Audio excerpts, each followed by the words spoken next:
Then Jesus went with them to a place called Gethsemane, and he said to his disciples, "Sit here while I go over there and pray." He took with him Peter and the two sons of Zebedee, and began to be grieved and agitated. Then he said to them, "I am deeply grieved, even to death. Remain here and stay awake with me."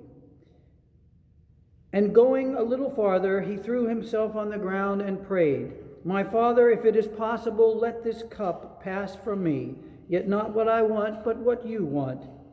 Then he came to the disciples and found them sleeping, and said to Peter, "So could you not stay awake with me 1 hour?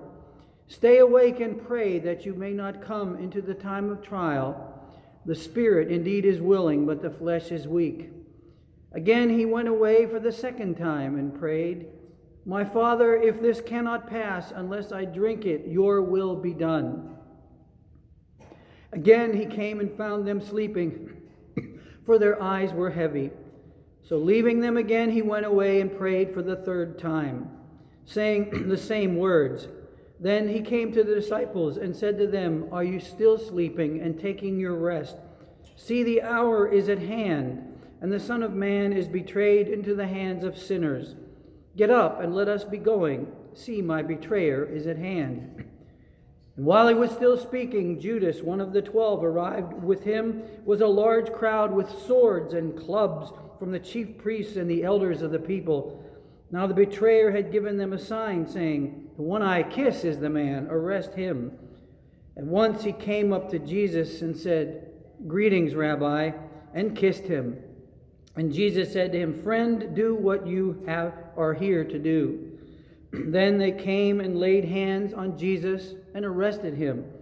Suddenly, one of those with Jesus put his hand on his sword and drew it and struck the slave of the high priest, cutting off his ear. Then Jesus said to him, "Put your sword back in its place, for all who take the sword will perish by the sword. Do you think that I cannot appeal to my Father, and he will not at once send me more than 12 legions of angels? But how then would the scriptures be fulfilled, which say it must happen in this way?" At that hour Jesus said to the crowds, "Have you come out with swords and clubs to arrest me as though I were a bandit?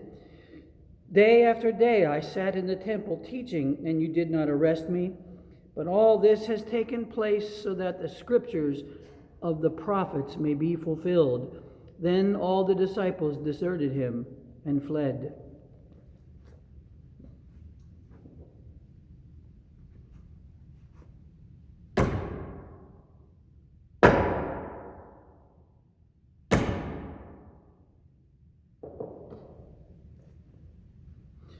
Those who had arrested Jesus took him to Caiaphas, the high priest, in whose house the scribes and elders had gathered. But Peter was following at a distance as far as the courtyard of the high priest, and going inside, he sat with the guards in order to see how this would end. Now the chief priests and the whole council were looking for false testimony against Jesus, so that they might put him to death. But they found none, though many false witnesses came forward. At last 2 came forward and said, "This fellow said, 'I'm able to destroy the temple of God and build it up again in 3 days.'" The high priest stood up and said, "Have you no answer? What is that they testify against you?" But Jesus was silent. Then the high priest said to him, "I put you under oath before the living God. Tell us if you're the Messiah, the Son of God." And Jesus said to him, "You have said so. But I tell you, from now on you will see the Son of Man seated at the right hand of power and coming on the clouds of heaven." Then the high priest tore his clothes and said, "He has blasphemed. Why do we still need witnesses? You have now heard this blasphemy. What is your verdict?" They answered, "He deserves death." Then they spat in his face and struck him, and some slapped him, saying, "Prophesy to us, Messiah. Who is it that struck you?"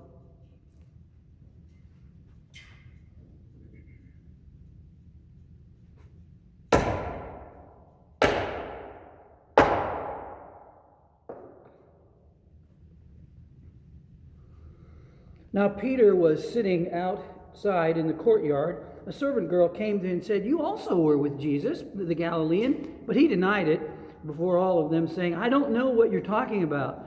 When he went out to the porch, another servant girl saw him, and she said to the bystanders, "This man was with Jesus of Nazareth." Again, he denied it with an oath, "I don't know the man."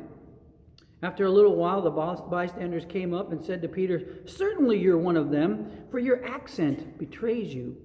Then he began to curse and swore an oath, "I do not know the man." At that moment the cock crowed. Then Peter remembered what Jesus had said, "Before the cock crows, you will deny me 3 times."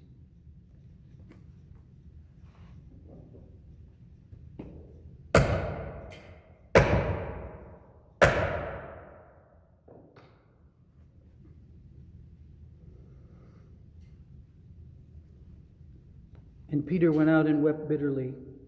And that morning came all the chief priests and the elders of the people conferred together against Jesus in order to bring about his death.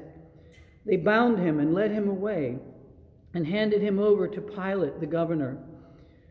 When Judas, his betrayer, saw that Jesus was condemned, he repented and brought back the 30 pieces of silver to the chief priests and the elders. He said, "I have sinned by betraying innocent blood." But they said, "What is this to us? See to it yourself." Throwing down the pieces of silver in the temple, he departed, and he went and hanged himself. But the chief priests, taking the pieces of silver, said, "It is not lawful to put them into the treasury, since they are blood money."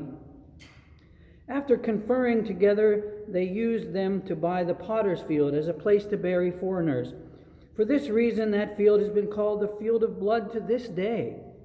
Then was fulfilled what had been spoken through the prophet Jeremiah, and they took the 30 pieces of silver, the price of the one on whom a price had been set, on whom some of the people of Israel had set a price, and they gave them for the potter's field, as the Lord commanded me. Now Jesus stood before the governor and asked him, And the governor asked him, "Are you the king of the Jews?" And Jesus said, "You say so." But when he was accused by the chief priests and elders, he didn't answer. And then Pilate said to him, "Don't you hear how many accusations they're making against you?" But he gave no answer, not even to a single charge, so that the governor was greatly amazed.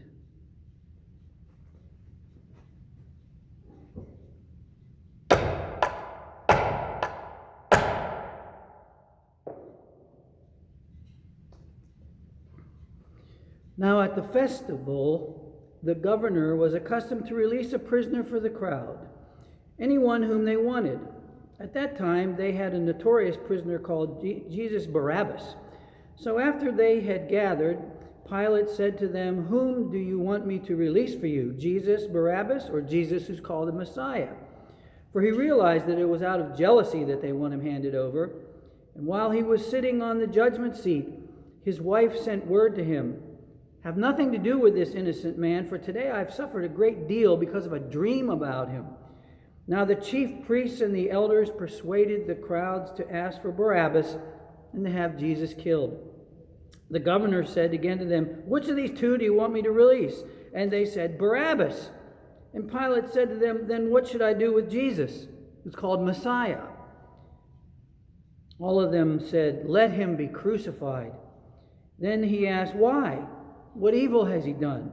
But they all shouted all the more, "Let him be crucified." So when Pilate saw that he could do nothing, but rather that a riot was beginning, he took some water and washed his hands before the crowd, saying, "I'm innocent of this man's blood. See to it yourself." Then the people as a whole answered, "His blood be on us and our children." So he released Barabbas for them, and after flogging Jesus, he handed him over to be crucified.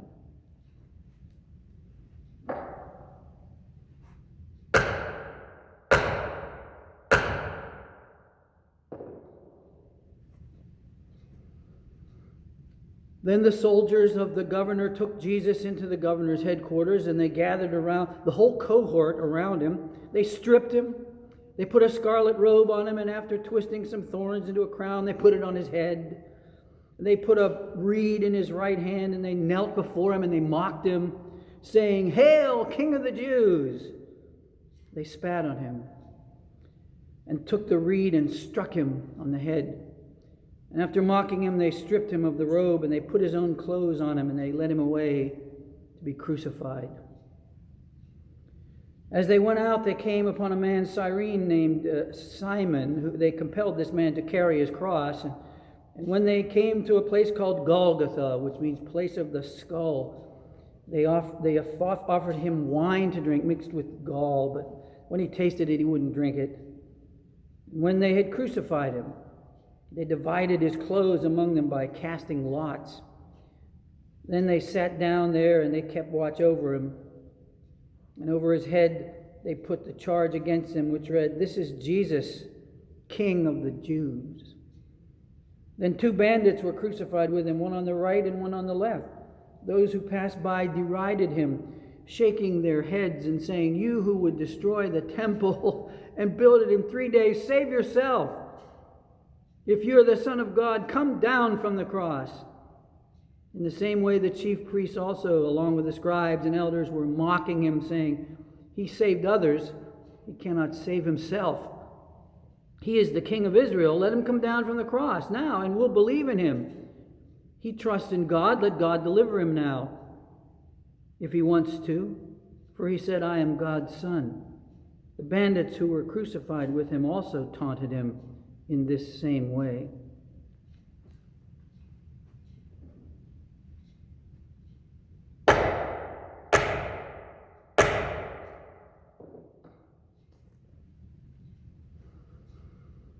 From noon on, darkness came over the whole land until 3 p.m. And about 3 o'clock, Jesus cried with a loud voice, "Eli, Eli, lama sabachthani."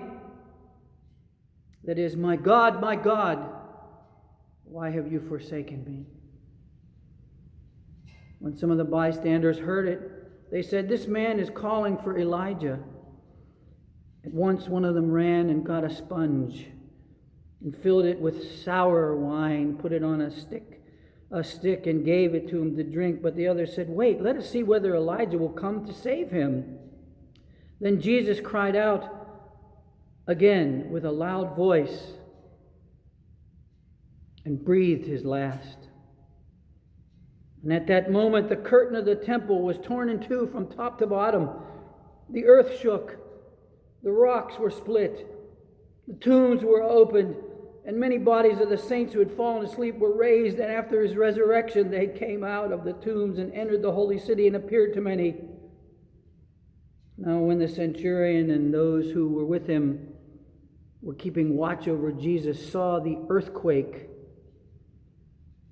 and what took place, they were terrified and said, "Truly, this man was God's Son."